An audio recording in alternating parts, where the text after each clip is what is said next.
Bonjour, bienvenue dans la cuisine de Annie. Et plutôt dans la cuisine de Dame Nature.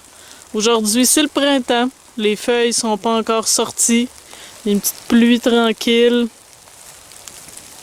Et aujourd'hui, la plante que je vais vous présenter, je fais un bref aperçu sur cette plante-là qui est super connue au Québec, qui est l'ail des bois.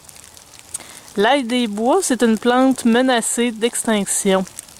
C'est une plante protégée aussi. La cueillette est réglementée, on n'a pas le droit d'en cueillir plus que 50 plants.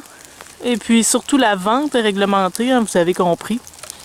L'ail des bois est facilement reconnaissable par ses feuilles qui sont vert tendre. Il y a 2 feuilles. Et aussi là, à tous les 7 à 10 ans, il y a une fleur qui pousse, genre de fleur blanche avec plein de petites pétales. La fleur produit des graines, c'est le seul moyen à la plante de se reproduire. Donc à tous les 7 à 10 ans. Fait que quand on le cueille, ici c'est sûr, on le cueille au complet. On enlève le bulbe au complet, ça ressemble à un oignon, ça goûte l'ail. Et puis c'est excellent comme plante.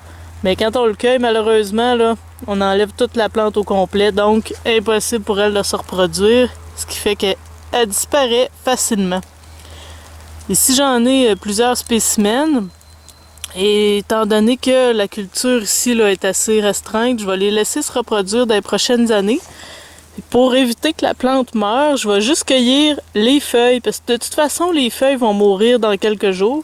Les feuilles goûtent l'ail un petit peu plus doux, puis je vais pouvoir cuisiner avec les feuilles sans tuer la plante. Et puis, je vais pouvoir en profiter quand même. Puis dans les prochaines années, je vais en avoir de plus en plus. L'ail des bois pousse dans les forêts de feuillus avec un tapis assez dense. Pas mal de feuilles, assez mou, quand même assez humide. Puis on les trouve souvent dans les érablières. Et là, voilà un petit aperçu sur le super ail des bois. Une plante qui était jadis un petit peu trop connue, mais qui gagne à être cultivée tranquillement dans les forêts du Québec.